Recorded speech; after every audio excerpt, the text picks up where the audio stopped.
Hey, if this is your first time on my channel, my name is Amanda, and I am genuinely thrilled to have you here today. What I want to share with you is not your typical motivational speech, I promise. I am going to give you real, practical insight that I believe will be truly valuable if you are coming out of a relationship with a toxic person.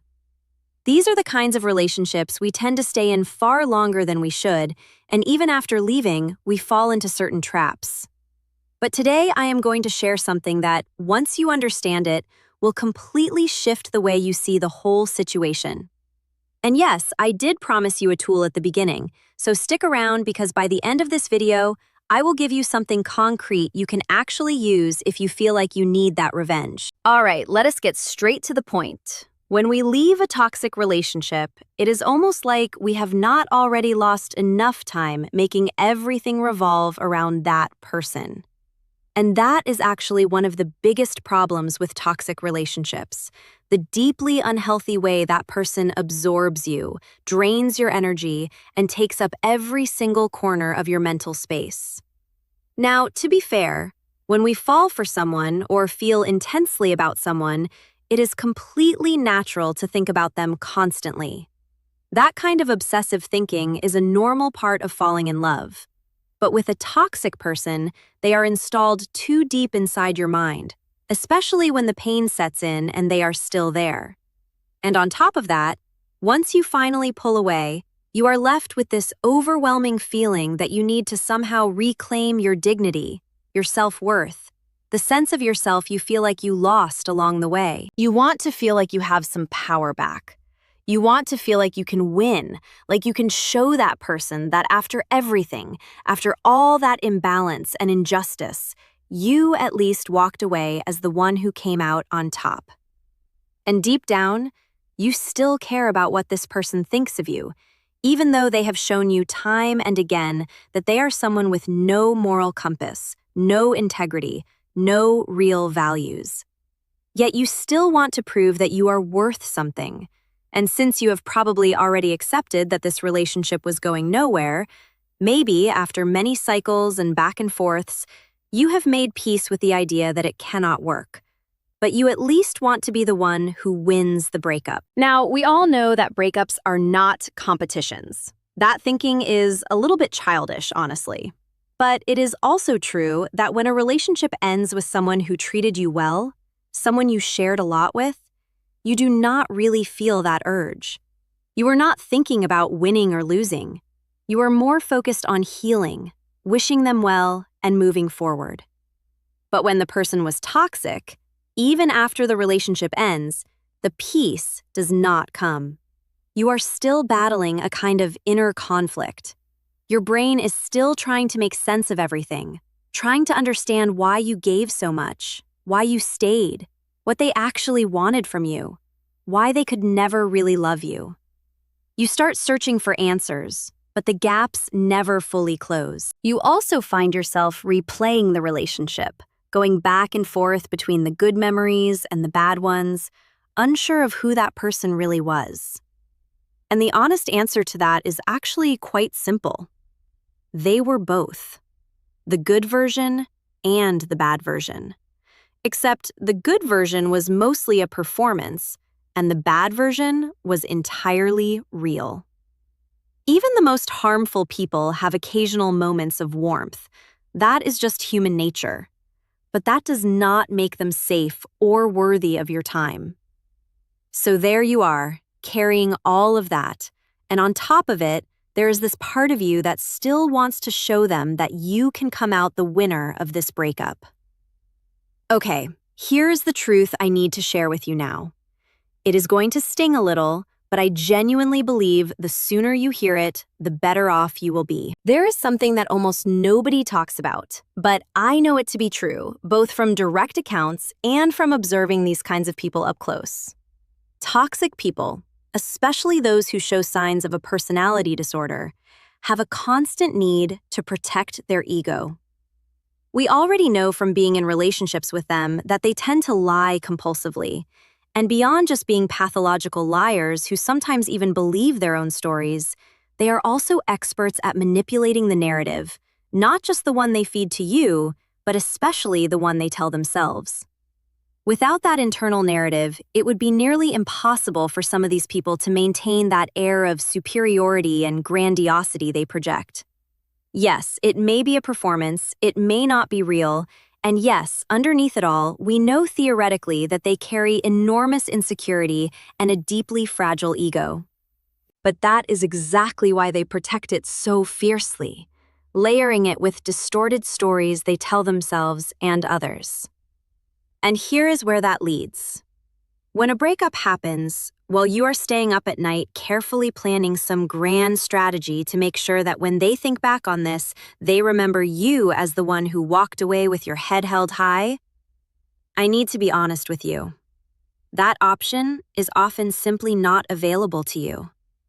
Because these people will construct whatever narrative they need in order to see themselves as the winner. While you are tearing yourself apart, questioning your worth, drowning in guilt that was never yours to carry, and beating yourself up over everything, this kind of person does the complete opposite.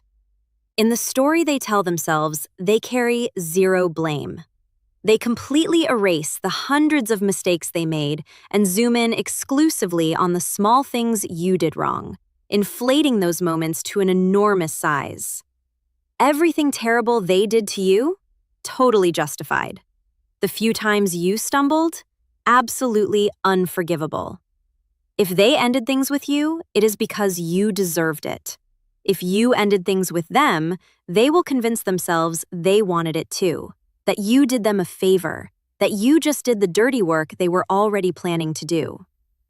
Yes, it is that frustrating. I know this is hard to hear, but I also think it is incredibly freeing when you realize exactly why you should stop pouring so much energy into impressing someone who will simply rewrite the story however they want. So knowing all of this, ask yourself, would it not be better to finally accept that you have given far too much of your precious time to this person already? Should this not be the moment when the story of your life finally becomes about you again? Not one more minute wasted. And if anything, you can actually take a lesson from the toxic person. Not in their dishonesty, but in one specific thing. Start giving yourself the narrative that allows you to feel like the victor in your own eyes. And let me tell you, the moment you detach, you already are the victor. The moment you step out of the chaos, the drama, the instability, all that cortisol flooding your body, the moment you begin to see that what you lived through was not some rare, otherworldly romance, but something painful, exhausting, depleting, and honestly, predictable. Because toxic people get bored of novelty very quickly. But what surprises me is that people do not get bored of toxic people sooner. Because beyond that initial charm, there is very little there. It is like being served the most incredible-looking dish, and with every single bite, the taste changes for the worse, until halfway through the plate you realize, this is actually terrible. That is what a relationship with a toxic person is, so do not fall into the traps. The first trap is spending your entire day replaying what happened. What happened was what was always going to happen, because with these kinds of people, a peaceful and happy ending simply is not possible. Think of it this way. If two people are standing at the edge of a pool and one keeps pouring poison into the water while the other keeps adding chemicals to try to clean it, the water is never going to be clean. That is what happened to you. You found yourself with someone who does not know how to be in a healthy relationship. No matter how hard you worked to counterbalance their patterns, they always found new poison to add. They gave you just enough good moments to keep you hooked and just enough bad ones to create that constant inner conflict. Stop going over it. That person has had more than enough of your time. It is time for your life to be about you. Instead of spending energy trying to impress them, remember, they will tell themselves whatever story suits them best. So tell yourself the real story. You do not even have to distort reality to feel like the winner. The real story is that person was not on your level. The real story is they had to leave your life because they were a drain you simply did not need. The real story is the best thing that could have happened is exactly what did happen. That person will go on to be just as miserable in their next relationship. It does not matter what they post. It does not matter if they seem happy when they run into you. Genuinely, they were not happy before you, they were not happy with you, and they will not be happy after you. But you can be. That is the reality you need to start embracing. Now, I did promise you something, and I always follow through. If everything I have said has not yet convinced you that the smartest move is to simply shift your focus and walk forward, and you still feel like you need to do something, there is one message you can send that will genuinely shake a toxic person. I have seen this work in real situations, and I know it does. The message is simply this: I cannot believe what I have just heard about you. I cannot believe I ever found you attractive. Now, here is why this works. These kinds of people are intensely image conscious and are always doing something shady in the background. So it is not at all unrealistic that something unflattering would come your way through the grapevine. That message does several things at once. It signals that their reputation may be damaged in some way, which terrifies them. It sparks intense curiosity about what was said, and it communicates a complete withdrawal of your attraction and admiration, which is something they rely on from people they have been with. However, and this is critical, if you send it and you stop. You do not respond to their follow-up questions, you do not explain, you do not get pulled into a conversation, because if you engage further, it loses all its power.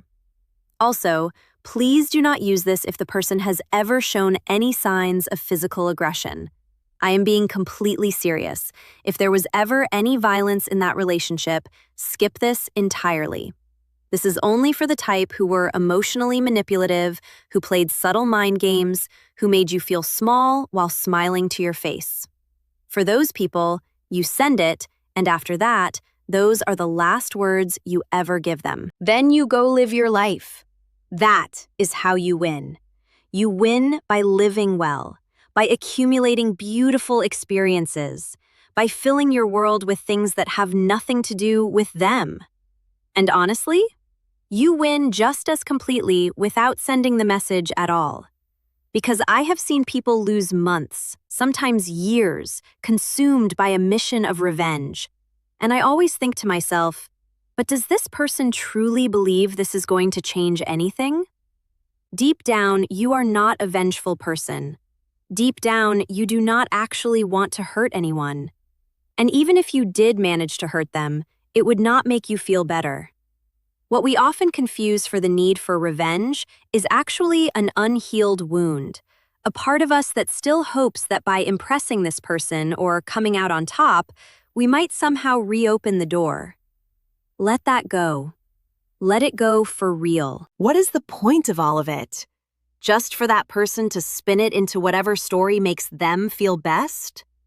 These people are often not even well, not in a real sense. So let that be enough of a reason to walk away completely and never look back. I really hope this video gave you something real and useful today. If it did, and you are not yet subscribed to the channel, I would love for you to join and hit the notification bell so we can meet again very soon. Until then, as always, sending you a huge hug.